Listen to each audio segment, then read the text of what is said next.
We are live. Hello, good Hi. afternoon. I'm Yiara Blanco from Harper Therapy, and today I am Toni, and I am with Harper Therapy. we are exploring mommying, expectations versus reality. And you may see us today wearing crowns because we do believe every single mom designs their own crown and deserves to wear their own crown At all times. at all times. Even when your kitchen is a mess. Yeah. And your kids are screaming. Yes. And maybe you haven't showered in 3 days. You Yes, still get to wear that crown. you do. Because part of today's topic is what are the expectations and what are the realities. And some of the expectations that people have is that moms are wearing a crown all day and everything has to be perfect. Yes, absolutely. Not true in my life. How about yours? not even a little bit. Yes. Nope. So what we want to start, this is going to be a series that Toni and I are going to be working on.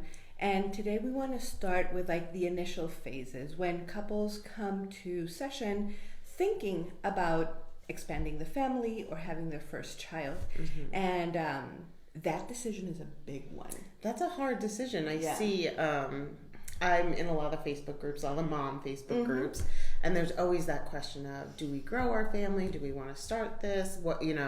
How do you decide when is, how do you know when you're done having kids? Yeah. And it's such a huge decision.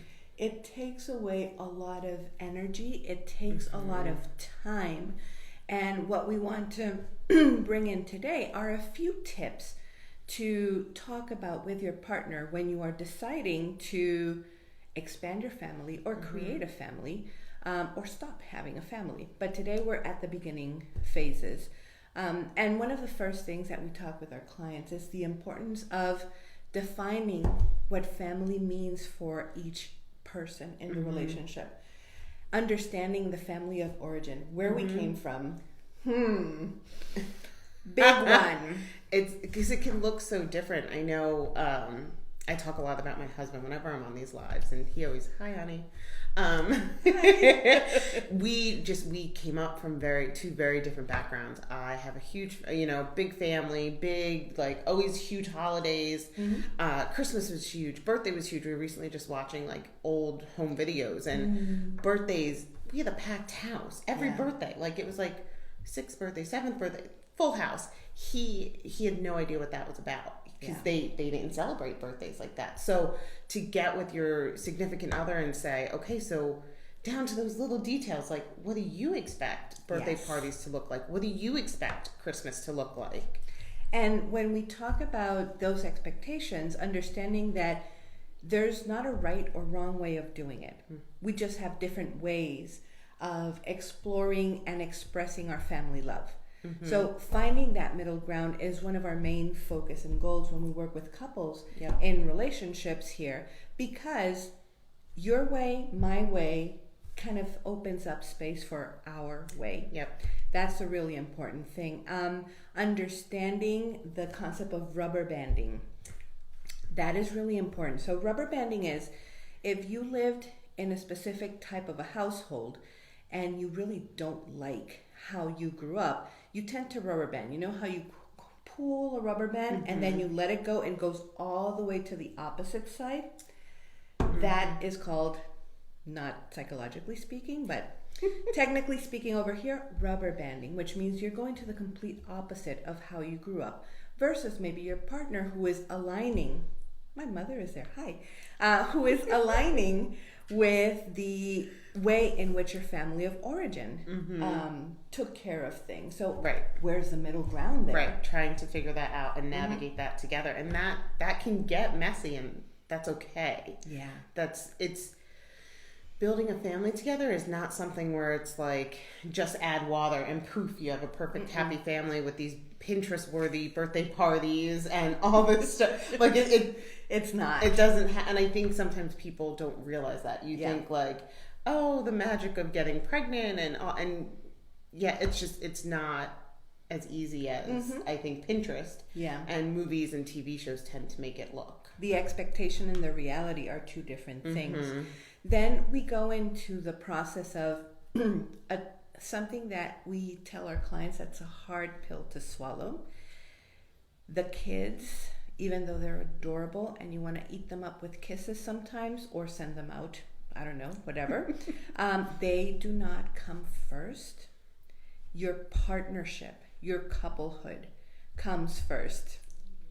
Because children who grow with healthy parents tend to be healthier children and in the future healthier adults. So you want to keep that connection and that intimacy. So I'm going to be honest, the first time I heard that very difficult pill to swallow was today in our team meeting when this was presented. And I'm not going to lie, I was like, hold on, what? Yes. So I had to kind of wrap my head around it, and I was like, it's 100% right, because when I'm not putting that effort and I'm not concentrating on my husband, who we do call my third child, but when I'm not focusing on him, it just winds up hurting the kids, because we're not at our best, so we're not giving them our best. So what I have found is that now when we are just taking once a month to go have a date night, or just taking even 20 minutes in the morning to talk. Yes. It has strengthened our relationship so much that then we're doing better for our kids. And our kids see it. Yeah. You're parenting with a more loving approach, but you're also modeling what a healthy relationship looks like. And just so that we're clear here. Yeah. It doesn't mean I don't scream at my kids, and it doesn't mean that I don't scream at my husband, because that still does occur. Expectation versus reality. Right. I just wanted to make sure I wasn't putting out this, we're so happy and glowing all the time in my house. That does not happen. No. And then part of that, which is that hard pill to swallow, is also making time to maintain intimacy and connection. We were going through some data today in our staff meeting, and it says that couples spend only 10% of their evening time in the same room. And when they do, they're only talking transactional, like who's running the errands, who's taking the kid to soccer, who's taking the girls to ballet. That's my evening. Yeah. That's what happens exactly. Versus time to connect, time to have like meaningful conversations, time to fix each other's crown and let each other know you are doing a great job as a parent. Hold it up there for you. Yeah, right here. So I have a question about that. Yes. So night times are not my best because I'm tired. Yeah. And I want to go to sleep. Yeah. And so my husband will stay on the couch and I go in bed and I either binge watch a show I've seen 1,000 times, I eat Ben and Jerry's, whatever. It's what I do. I love Ben and Jerry's. So, but we have those more meaningful talks in the morning. Yes. Okay. I was like, that I'm doing that backwards. No. The data says evening because they were just focused on those couples. But as long as you make time to connect with your partner, during the day, to have those meaningful, not just, hey, you got the kids today, right? Hey, did you pack the lunch? Hey, how was your day?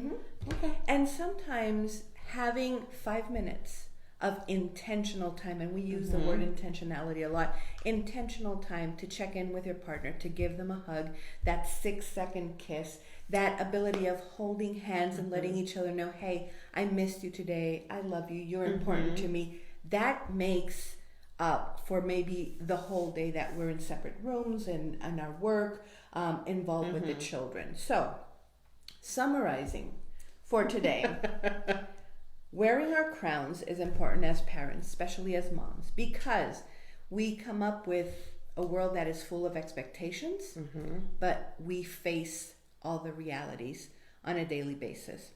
Understanding, first of all, that the couplehood should come first. Hard pills to swallow. Mind blown. Yes. Second, defining what family means for each of you. Understanding what type of family of origin you came from, and if you're rubber banding, which is going the complete opposite of how you grew up, or aligning with them, and if you and your partner are finding a middle ground and kind of doing a little mix of both, because you like some of the things and you don't like some of the other things, and put it together and see what you got. Yeah. So hopefully this is helpful for you. It's the first part of like a 4-part. Yeah, I think about 4-part series we're going to do. Series.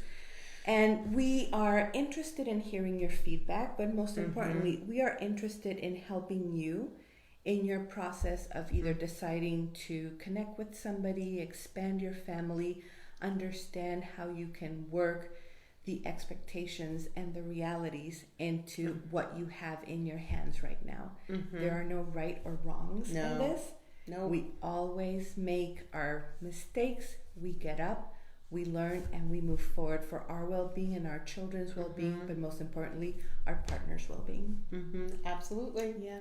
Thank you for Always today. So smart. Always so much information I get from you about all kinds of things. All kinds of things.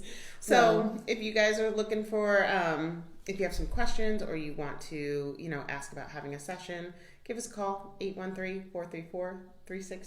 Yeah. 3639. Got it. You're here at Harper Therapy, your home for hope, growth, and healing. Bye, Have a good guys. one.